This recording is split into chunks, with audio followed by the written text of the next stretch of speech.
Our subject for today is history. Philippine history. Philippine history. Sisiu. Capital P-U-P. Sisiu.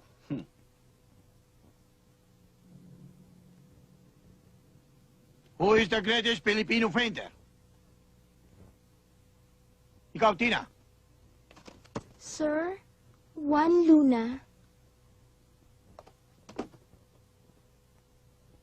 Good. Sino namuno sa Himagsikan? Nalaban sa mga Kastila. Jennifer.